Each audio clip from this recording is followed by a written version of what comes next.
ఆడపిల్ల పుడితే తప్పుదారి పోతే సమాజం చెడిపోతే విలువలు పోతాయని ఆలోచన. మళ్ళీ ఇంకోటి ఏంటంటమ్మా, ఆడపిల్లలు పుడితే భారం అయిపోతున్నారు వీళ్ళకి. కట్నాలు ఇవ్వాలి, కానుకలు ఇవ్వాలి, మంచి మంచి మర్యాదలు చేయాలి. ఇవన్నీ చేయడం ఎందుకు? ఆడపిల్లని పెంచడం కంటే కొడుకులు పెంచితే కట్నాలు కానుకలు వచ్చేస్తాయిగా, విలువలు అంతలు వస్తాయి కదా. చదువు వీడు చదివినా చదవకుండా ఒక ఆడపిల్ల వచ్చేస్తుంది కదా.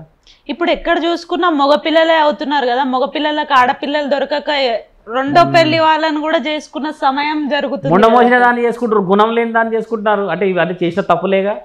అందుకే సృష్టి లయకారుడు చేసే ఆ విలయం చాలా నిమ్మలంగా ఉంటుంది. పెట్టే కొద్ది తినమంటాడు, ఏదో ఒక రోజు విషం పెడతాడు అన్నట్టు మానవులు చేసుకుంటున్న తప్పులు. అలా చేయకూడదు, తప్పది. ఆడపిల్లల్ని పుడితే తప్పు అనుకోవడం చాలా తప్పు. ఆడపిల్ల పుట్టాలి అని అంటే మహారాజా అయి ఉండాలమ్మా, మహారాజా ఉండి మోయాలి.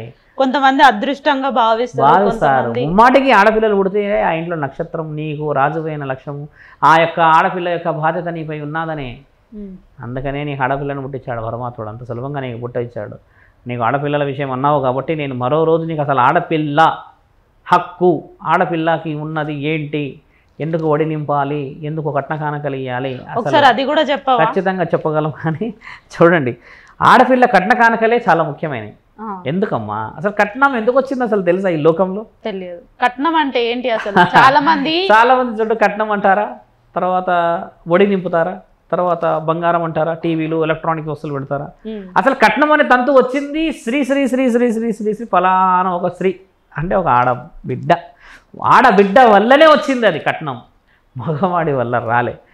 ఆడబిడ్డ అయిష్టంగా ఏ రోజు కూడా పని చేయదు, ఇష్టంగానే చేస్తారు. ఓ రోజు ఒక ఊరిలో అమ్మా నా తల్లి అన్నాదమ్ములు ఇద్దరు ఉంటారు, చెల్లెకొతి. మంచి విశేషమైన కథ ఇది, నీవు విని తెలుసుకోవాలి కూడా.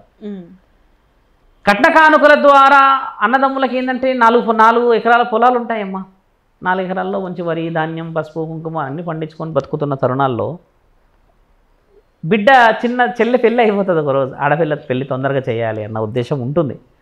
పెళ్ళి అయిపోగానే పెళ్లి చేసిన తర్వాత ఏం జరుగుతుందంటే అమ్మా, అన్నదమ్ములకి బాధ అవుతుంది. అయ్యో చిన్నప్పటి నుంచి మా చెల్లికి అన్నం పెట్టకుండా, మేము గొడవ పడకుండా, ఇంట్లో ఏ పని చేయలేదుగా. మా చెల్లి ఉంటే గజలకి బాగా శబ్దం చేస్తూ తిరుగుతూ ఉంటుంది, లంగా ఓని వేసుకొని జడలు అవన్నీ వేసుకొని బొమ్మలాగా లక్ష్మీదేవిలాగా మా ఇంట్లో కనబడుతూ ఉండే అని అమ్మతో బాధపడుతూ ఉంటారు. మా చెల్లి పోయింది ఇంట్లో, అమ్మ అసలు ఇంట్లో ఉండాలనిపించట్లే, అసలు మనసు మంచిగా అనిపించట్లే, రక్త సంబంధంగా అని బాధపడుతూ ఉంటే ఒకరోజు ఒక తరుణం వస్తుందమ్మా. అన్నదమ్ములు ఇద్దరు మా చెల్లికి అసలు పంపించాక మనశ్శాంతి కోల్పోయాం, అమ్మ చెల్లికి ఏదన్నా పంపిద్దాం తినడానికో, లేకపోతే చెల్లికి ఏదైనా చేసి పంపిద్దామన్న సమక్షంలో అమ్మ ఆ రోజు రానే వస్తుంది మహంకాళి జాతర, కొంచెం పండగ. అప్పుడు పూర్వం చూసారమ్మ, బియ్యము వడ్లు ఇవన్నీ పంచుకుంటారు అందరూ. అన్నదమ్ములు ఉంటే అన్నదమ్ములు, మేనమామలు, వీళ్ళు వాళ్ళు ఎవరున్నా పంచుకుంటూ ఉంటారు. ఒకప్పుడు ఉమ్మడి కుటుంబాలు కాబట్టి పంచుకునే తరుణం ఉండేది. వీళ్ళిద్దరే అన్నదమ్ములు కదమ్మా, 3 ఉంటే చెల్లె. అయితే వీళ్ళు ఎప్పుడు వాళ్ళకి ఏంటంటే ముగ్గురికి ఏం అలవాటు, అన్నీ పంచుకొని తినడం అలవాటు. 3 పంచుకొని తింటూ ఉంటారుగా. పంచుకొని తింటూ ఉంటున్న దాంట్లో ఈ బియ్యం వస్తాయి, వరి, ఆ వరి కూడా 3కి సమానంగా తీసి పెడతారమ్మా.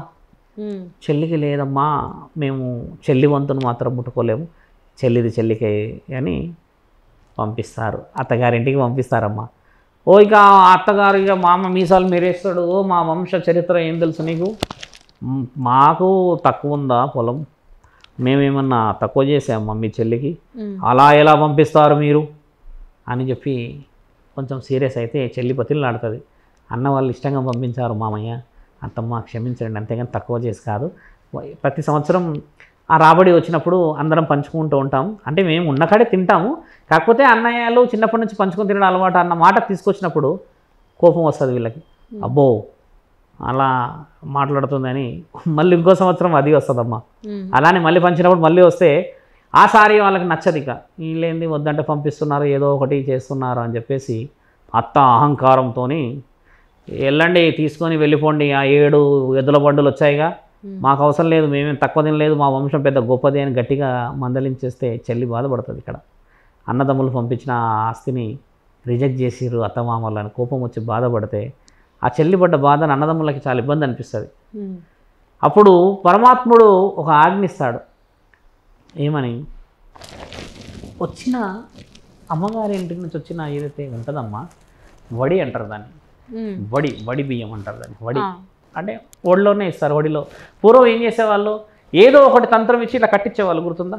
వడి అంటే ఇట్లా కట్టిస్తారు కదా, అట్లా వాళ్ళు పెళ్ళిళ్ళలో కట్టించారనమాట ఈవిడకి. అంటే మంచి వస్తువులు, అన్నదమ్ముళ్ళు, అక్క చెల్లెలు, బాబాయిలు అందరూ సంపాదించిన ఆస్తి కొంచెం కొంచెంగా సమర్పించిస్తారనమాట. మాంగళ్యం అనేది ముఖ్యం కాబట్టి ఆ యొక్క ఈ అక్షంతాలకి విలువ అన్నట్టు వీళ్ళు వరి కొంచెం వేసి పంపుతారు, అంటే భాగంలాగా ఆ వడికి ఉండే విలువ అది. వాళ్ళు రిజెక్ట్ చేసేసరికి చెల్లెకి చాలా బాధ, అన్న బాధ అయిపోతే రిజెక్ట్ చేసి ఈమె అవమానపరుస్తారు, కొంచెం గట్టిగా దూషించి. ఇంకోసారి వచ్చింది చేసిందంటే మర్యాద ఉండదు, నీవు వెళ్ళి అక్కడే ఉండాలి, అది ఇది అని మాట్లాడితే, పూర్వం మంచి మనుషులు అక్కడ అన్నదమ్ములు బాధ అన్నం తినరు, ఇక్కడ వీళ్ళు తినరు. అప్పుడు ఆకాశవాణి వినబడుతుంది, అమ్మా నీవు చేసిన ఈ పాపానికి ఖచ్చితంగా శిక్షని అనుభవించక తప్పదు. అన్నాదమ్ములు కష్టపడిన ఒక వస్తువు, ఒక వరి సాక్షాద్ధారాలతో చెల్లికి పంపించారు అని అంటే అత్తవారిని తక్కువ చేశారని అర్థం కాదు, వాళ్ళ విలువని సాంప్రదాయాన్ని కాపాడి వారి యొక్క బాధ్యతని ఇచ్చారని అర్థం. అలాంటి దాన్ని అహంకారంతో నీవు ధాన్యాన్ని వెనక్కి పంపిస్తావా, అదే ధాన్యం గురించి నీవు కొంగు చాపిన రోజు ఆకాశవాణి వచ్చి నీకు సమర్పిస్తుంది అని శాపాన్ని పెడతారు. అంటే ముల్లోకాధిపతి పెడతాడు శాపం. ఏ ధాన్యాన్ని అయితే నీవు వెనక్కి పంపించావో ఆ ధాన్యం గురించి నీ ఊరంతా అడుక్కోవాలి కాక అని చెప్పి శాపాన్ని పెట్టేసరికి అమ్మ 7 సంవత్సరాలు జరుగుతుంది. ఇక ఉన్న వస్తువులని తినాలి కదా, 7 సంవత్సరాలకి ఇక మొదలవుతుంది ఊర్లో నష్టం, తీవ్రమైన సృష్టి యొక్క వైపరీత్యం. బియ్యం పండదు, వర్షాలు రావు, ఎండలు తీవ్రత, నీళ్లు దొరకవు. వీళ్ళింట్లో వీళ్ళు గొప్పోళ్ళని చెప్పుకున్నారు కదా మొదట ఈ అత్తమామలు. అప్పుడు ఒకరోజు ఇద్దరు భర్తతో పాటు వచ్చి